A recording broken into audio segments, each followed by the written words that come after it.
एक समय ऐसा भी था जब इंसान सिर्फ एक जानवर थे। न कोई भाषा थी, न समाज, न ही पहचान था। बस अपने अस्तित्व के लिए लड़ता हुआ एक शिकार करता जीव। न उसे कल की चिंता थी, न भविष्य का कोई सपना। हर दिन एक जंग थी, भूख, डर और मौत से। यहीं से शुरू होती है जानवर से इंसान बनने का सफर। और उस सफर की सबसे पहली गूंज गूंजती है उन पुरानी गुफाओं की दीवारों पर।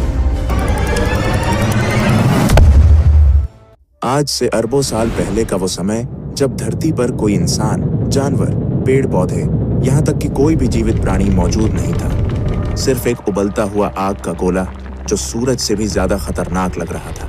न कोई हवा थी, न पानी, सिर्फ धधकती हुई गर्मी, अंधेरा और चारों तरफ तबाही। ये वही धरती है जिस पर आज हम खड़े हैं।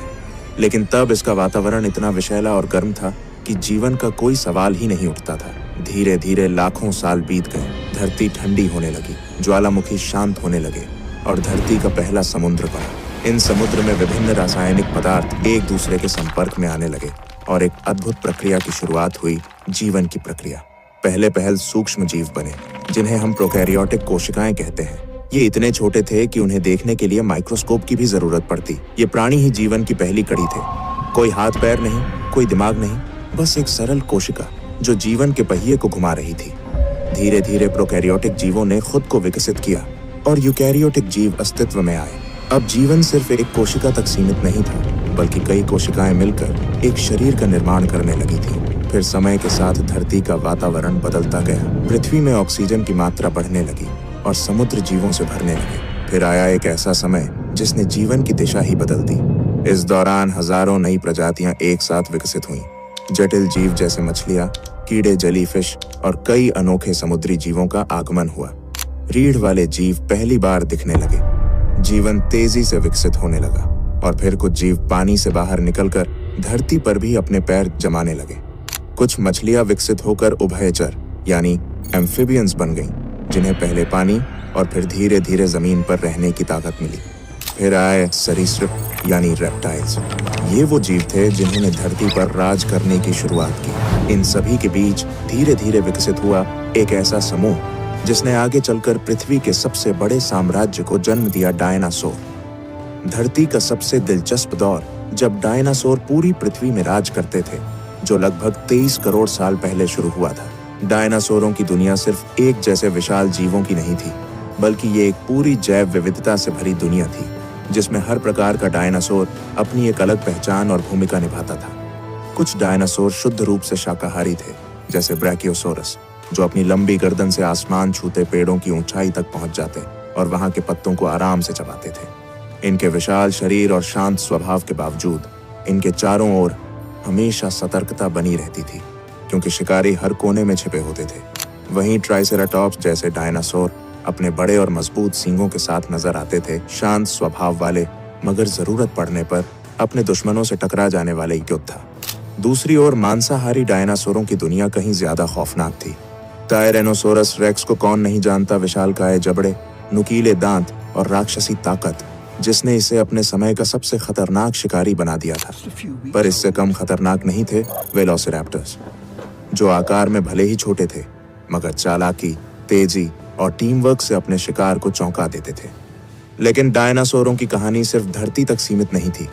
कुछ ने आसमान में उड़ान भरी, जैसे प्टेरोडैक्टाइल्स और क्वेट्ज़लकोअट्लस, जिनके पंख इतने विशाल थे कि लगता था जैसे पूरा आकाश ही उनके कब्जे में हो। ये उड़ने वाले डायनासोर शिकार करने के लिए या लंबी दूरी तय करने के लिए आसमान में इधर उधर मंडराते रहते थे। और वहीं जब नजरें समंदर की गहराइयों में जाती हैं, तो वहां भी डायनासोरों जैसा जीवन मौजूद था। मोसासोरस जैसे समुद्री शिकारी अपनी ताकतवर पूंछ और जबड़ों से पूरे समुद्री जीव जगत पर राज करते थे, जबकि प्लीसियोसोरस अपनी लंबी गर्दन और तेज तैराकी के साथ गहराइयों में शिकार की तलाश में निकलते थे। यानी डायनासोरों का युग धरती, आकाश और समुद्र तीनों में फैला हुआ था और हर जगह वे अपनी अपनी दुनिया के बादशाह थे। डायनासोरों का साम्राज्य करीब 18 करोड़ साल तक चलता रहा, लेकिन फिर करीब 6.5 करोड़ साल पहले धरती पर एक विनाशकारी घटना घटी। एक विशाल उल्कापिंड मेक्सिको के युकाटन प्रायद्वीप से टकराया। इस टक्कर की ताकत इतनी जबरदस्त थी कि उसने आसमान में धूल और राख का अंधेरा फैला दिया। सूरज की रोशनी धरती तक पहुंचनी बंद हो गई। तापमान गिरने लगा और सबसे पहले असर पड़ा पेड़ पौधों पर। जंगल धीरे धीरे सूखने लगे। जब पेड़ पौधे नहीं बचे तो शाकाहारी जीव भूख से मरने लगे, और जब शाकाहारी खत्म हुए तो मांसाहारी भी ज्यादा दिनों तक टिक नहीं पाए। धीरे धीरे बड़े जीवों की प्रजातियां एक एक कर खत्म होने लगीं। ऐसा लगा जैसे पूरी धरती की जीवन का कड़ी टूट रही है। और यहीं पर खत्म हो गया डायनासोरों का करोड़ों साल पुराना साम्राज्य। मगर इस तबाही के बीच धरती एक नई शुरुआत की तैयारी कर रही थी। एक नई सभ्यता, नए जीव और अंततः इंसानों का युग शुरू होने वाला था। डायनासोरों के विनाश के बाद धरती पर एक नया अध्याय शुरू हुआ। करोड़ों सालों तक दबे, छिपे और भय में जीने वाले छोटे छोटे स्तनधारी जीव अब मुक्त थे। पहले ये जीव पेड़ों की झाड़ियों में, जमीन के नीचे बिलों में या चट्टानों की दरारों में छिपकर रहते थे, क्योंकि धरती पर डायनासोरों का राज था और उनका किसी भी समय शिकार हो जाना तय था। मगर अब वह डर मिट चुका था। वातावरण धीरे धीरे स्थिर हो रहा था और जीवन को फिर से फैलने का मौका मिल रहा था। इन स्तनधारियों की खासियत थी कि इनके शरीर पर फर था, जिससे ये तापमान के बदलते हालात में खुद को बचा सकते थे। ये अपने बच्चों को जन्म देकर दूध पिलाते थे, जिससे उनकी संतानों की जीवन दर अधिक थी। जैसे जैसे समय बीतता गया, इन स्तनधारियों ने अपने पर्यावरण के हिसाब से खुद को ढालना शुरू किया। कुछ ने पेड़ों पर रहना जारी रखा, जहां उन्हें फल, पत्तियां और सुरक्षा मिलती थी। वहीं कुछ जमीन पर उतर आए और उन्होंने नई चुनौतियों का सामना करना सीखा। खुला आकाश, खुले शिकारी और बदलता मौसम। डायनासोरों के बाद धरती स्तनधारी जीवों से भर गई थी, लेकिन उनमें से कुछ खास प्रजातियां धीरे धीरे एक नए मुकाम की ओर बढ़ रही थी। ये थे प्राइमेट्स, यानी वो जीव जो आज के इंसानों के सबसे नजदीकी पूर्वज माने जाते हैं। यही जीव आगे चलकर इंसानों के पूर्वज बनने वाले थे। इन प्राइमेट्स का विकास काफी रोचक था।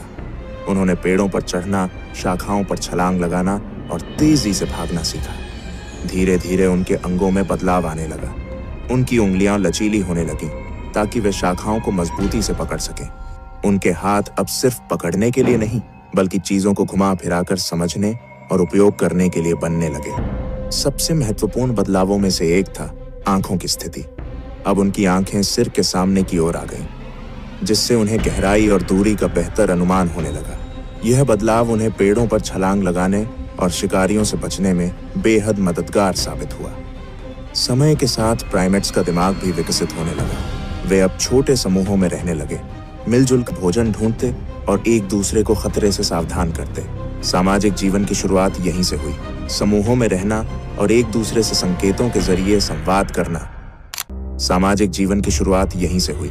समूहों में रहना और एक दूसरे से संकेतों के जरिए संवाद करना उनके दिमागी विकास का एक बड़ा कारण बना। धीरे धीरे शरीर में और भी बदलाव आने लगे। कुछ प्राइमेट्स ने जमीन पर ज्यादा समय बिताना शुरू किया। शाखाओं पर लटकने वाले हाथ अब जमीन पर चलने में भी इस्तेमाल होने लगे। रीढ़ की हड्डी में हल्का झुकाव आया और शरीर की बनावट ऐसी होने लगी कि वे कुछ समय के लिए दो पैरों पर खड़े हो सके। यही वो समय था जहां इंसान बनने की दिशा में पहला कदम रखा गया। दो पैरों पर खड़े होना सिर्फ एक शारीरिक बदलाव नहीं था, ये संकेत था एक नई सोच, एक नए दृष्टिकोण और धरती पर आने वाले सबसे जटिल जीव मनुष्य की शुरुआत का। आज से लगभग 20 लाख साल पहले इंसानी विकास की यात्रा ने एक नया मोड़ लिया। होमो इरेक्टस का उदय हुआ, जिसका अर्थ है सीधा खड़ा होने वाला मानव। यह हमारे पूर्वजों की इवोल्यूशनरी कड़ी में एक बेहद अहम पड़ाव था। होमो इरेक्टस न सिर्फ दिखने में पहले के प्राइमेट्स से अलग था, बल्कि इसकी क्षमताएं भी कहीं अधिक विकसित थीं। इनका मस्तिष्क पहले की तुलना में बड़ा और अधिक जटिल हो चुका था, जिससे सोचने, समझने और समस्याओं को हल करने की क्षमता बढ़ी। इनकी सबसे खास बात थी इनका शरीर। ये पूरी तरह दो पैरों पर सीधा चल सकते थे, जिससे इन्हें लंबी दूरी तय करने में आसानी होती थी। होमो इरेक्टस ने न सिर्फ चलना सीखा, बल्कि अपने हाथों का इस्तेमाल औजार बनाने के लिए करना शुरू कर दिया। पत्थर को तराश कर हथियार बनाना, लकड़ियों से साधारण उपकरण तैयार करना, ये सब उनके जीवन का हिस्सा बन गया था। लेकिन जो चीज उनके जीवन में सबसे बड़ा बदलाव लेकर आई वो थी आग का प्रयोग। आग को नियंत्रित करना और उसका इस्तेमाल करना मानव इतिहास की सबसे क्रांतिकारी खोजों में से एक था। इससे खाना पकाना संभव हुआ, जिससे भोजन को पचाना आसान हो गया और पोषण भी बढ़ा। आग ने उन्हें ठंड से बचाया, जिससे अब वे ठंडे इलाकों में भी जीवित रह सकते थे। और सबसे अहम, आग ने उन्हें रात के अंधेरे और जंगली जानवरों से सुरक्षा दी। इस सब के साथ साथ एक और सामाजिक बदलाव हुआ। अब लोग आग के चारों ओर इकट्ठा होने थर नहीं, बल्कि हाथ कुल्हाड़ी, नुकीले भाले और पत्थर की चाकू, खुरचनी जैसे औजार तैयार किए जाने लगे। ये सिर्फ औजार नहीं थे, बल्कि यह इस बात का प्रमाण थे कि इंसान का दिमाग अब पहले से ज्यादा विकसित हो रहा था। वह अब अपने पर्यावरण को समझने और उसे अपने अनुसार ढालने लगा था। समूह में रहने के अपने फायदे थे। भोजन मिल बांट कर खाया जाता, बच्चों की देखभाल पूरी टीम मिलकर करती और बीमार या बूढ़े सदस्यों की जिम्मेदारी भी सब मिलकर उठाते। यह सामूहिक जीवन इंसानी समाज की नींव बन गया। अब इंसान गुफाओं में रहने लगा था। अंदर आग जलाकर रात बिताना, ठंड से बचना और सुरक्षा महसूस करना, ये गुफाएं इंसानों के पहले घर बन चुकी थीं। लेकिन गुफाएं सिर्फ ठिकाना नहीं थीं, ये अब पहली कला की जन्मभूमि बनने वाली थीं। दुनिया भर की पुरानी गुफाओं में आज भी ऐसे चित्र मिलते हैं जिनमें हिरन, भैंसे, हाथी और इंसानों की आकृतियां उकेरी गई हैं। इन चित्रों ने इतिहास को एक नया आयाम दिया, क्योंकि अब इंसान केवल जी नहीं रहा था, वो सोचने, महसूस करने और अपनी भावनाओं को व्यक्त करने लगा था। ये पहली बार था जब मानव ने अपने विचारों को दीवारों पर उकेरना शुरू किया और यहीं से कला, संस्कृति और आगे चलकर पूरी सभ्यता की शुरुआत हुई। अब हम उस निर्णायक मोड़ पर आ पहुंचे हैं जहां होमो सेपियंस सिर्फ शिकार करने वाले जीव नहीं रह गए थे, अब वे धीरे धीरे इंसान बन रहे थे। एक ऐसा जीव जो सिर्फ जीने के लिए नहीं, बल्कि महसूस करने, बोलने और समझने के लिए भी जीवित था। भाषा कोई एक दिन में नहीं बनी, यह भी लाखों सालों में धीरे धीरे विकसित हुई। शुरुआत हुई इशारों से, हाथों, आंखों और चेहरे के हाव भाव से। अगर आपको ये इंसानी विकास की कहानी पसंद आई हो तो इसे दूसरों तक जरूर पहुंचाइए, क्योंकि जब तक हम अपने अतीत को नहीं जानेंगे तब तक अपने भविष्य की उड़ान को सही मायनों में नहीं समझ पाएंगे। क्योंकि जब तक हम अपनी जड़ें नहीं जानेंगे, हम अपने पंखों की कद्र नहीं कर पाएंगे। तो वीडियो को लाइक करें, चैनल को सब्सक्राइब करके हमारे साथ जुड़े और कमेंट में बताइए आपका क्या मानना है।